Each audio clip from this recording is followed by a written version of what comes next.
Alright fellas, now Caleb Plant just made his return fight against Armando Reséndiz, in which was meant to be a stepping stone fight to lead him to a potential matchup with Jermall Charlo, who also fought on this card.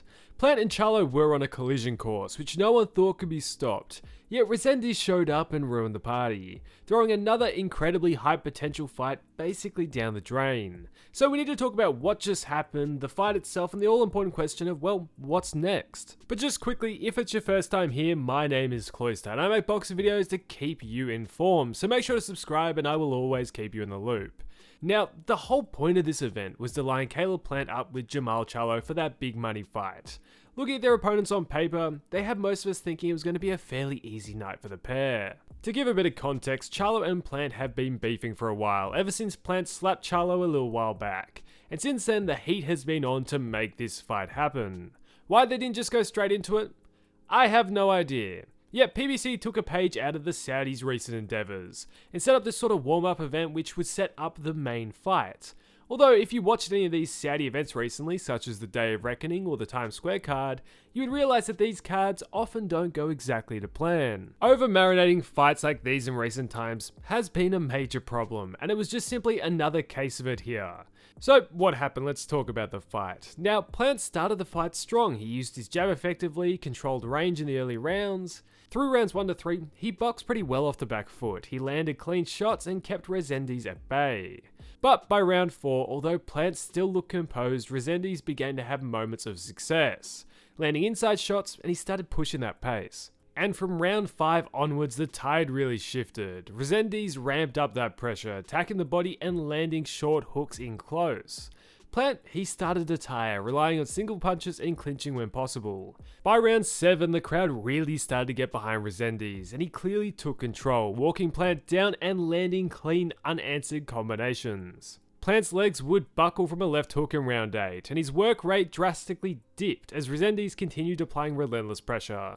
Despite flashes of resistance from Plant, Reséndiz's volume, bodywork, and inside fighting really just overwhelmed him.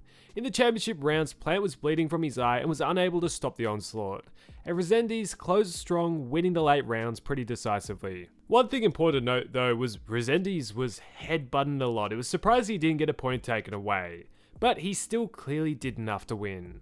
Although he should have won easily on all scorecards, boxing continues to remain the same, and he ended up being handed a split decision win, with Plant up 115-113 on one card, and Reséndiz up 116-112 on the other two, which in my opinion, that was the right scorecard. And this might be up there with upset of the year. Reséndiz has now announced himself on the scene triumphantly, whilst Plant, he really needs to take a step back and think about what's next. But just before we talk about what's next, we need a bit of context to get the whole sort of picture. The other major fight on the card included Jermall Charlo's return, after another lengthy layoff. He fought Thomas Lamana, also known as Cornflake. Although Cornflake was on a 9-fight winning streak, none of his past wins were vaguely on the same level as Charlo. Although he showed a lot of strength and perseverance to stay in there, Charlo easily walked over him. He pressured Cornflake and with relative ease dropped him in rounds 3, 4 and 5.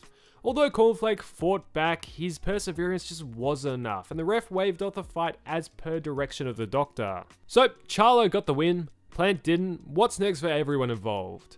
Now, can the Charlo-Plant fight still happen? Well, probably. After the fight, Charlo said that that fight should still happen, and it probably will. Will it be as hyped as it could have been? No. But it's still one of the bigger fights that PBC could probably put together. Although Reséndiz now wants that Charlo fight, would Charlo want that fight?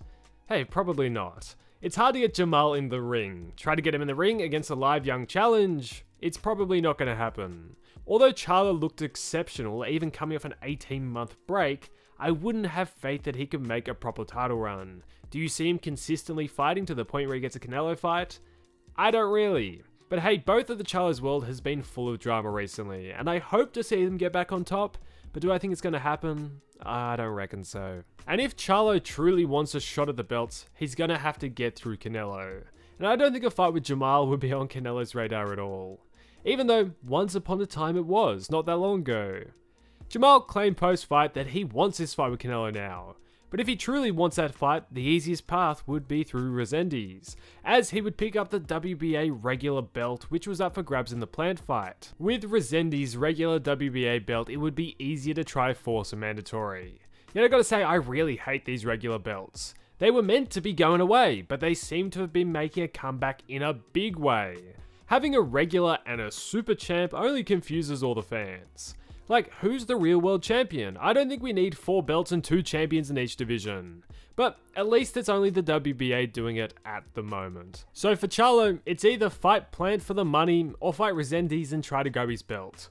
Mainly, I see these two as the main paths for him because they're the only fighters at 168 signed to PBC worth fighting. But for Plant, where does he really go now? Well, I think if he gets in there with Charlo, he certainly would be competitive. Yet he does struggle with pressure fighters. Fighters who just stalk you down and don't take a back step.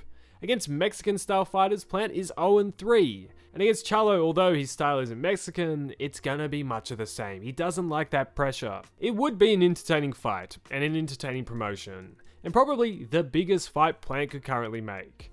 But time is kinda catching up to him. Other than Charlo, he doesn't really have many other routes. At 32, he is young enough to make another run, but could I see him beating the likes of a Pacheco or even a Skull? I'm not so certain. I would love for him to prove me wrong. He has provided the fans with plenty of entertaining fights and proved the critics wrong before. But from this point out, I honestly think he will be a gatekeeper. I think it's clear what his weak points are now and how to exploit them. And with the younger generation coming up, it's hard to see how he reclaims the title. Unless maybe if Canelo vacates at some point and the belts go scattering, but I guess we'll cross that bridge when it happens. Yet, he does have a rematch clause with Reséndiz, but I would be amazed if he activated it, because I think it would be much of the same. But overall, you have to give credit to Reséndiz. Bouncing back after a TKO loss to Elijah Garcia, he proved everyone wrong and came to get the decision win in his first ever 12-round fight. He has announced himself on the big scene now and will secure himself at least a few big paydays down the line. Anyways, now I want to hear what you think. What did you think of both Plant and Charlo's fights? And what do you think is next for the pair? Let me know all your thoughts in the comments down below. If you did enjoy, please make sure to like and subscribe. It really does a ton to help the channel. Yeah, thanks for watching fellas, and I'll catch you in the next one.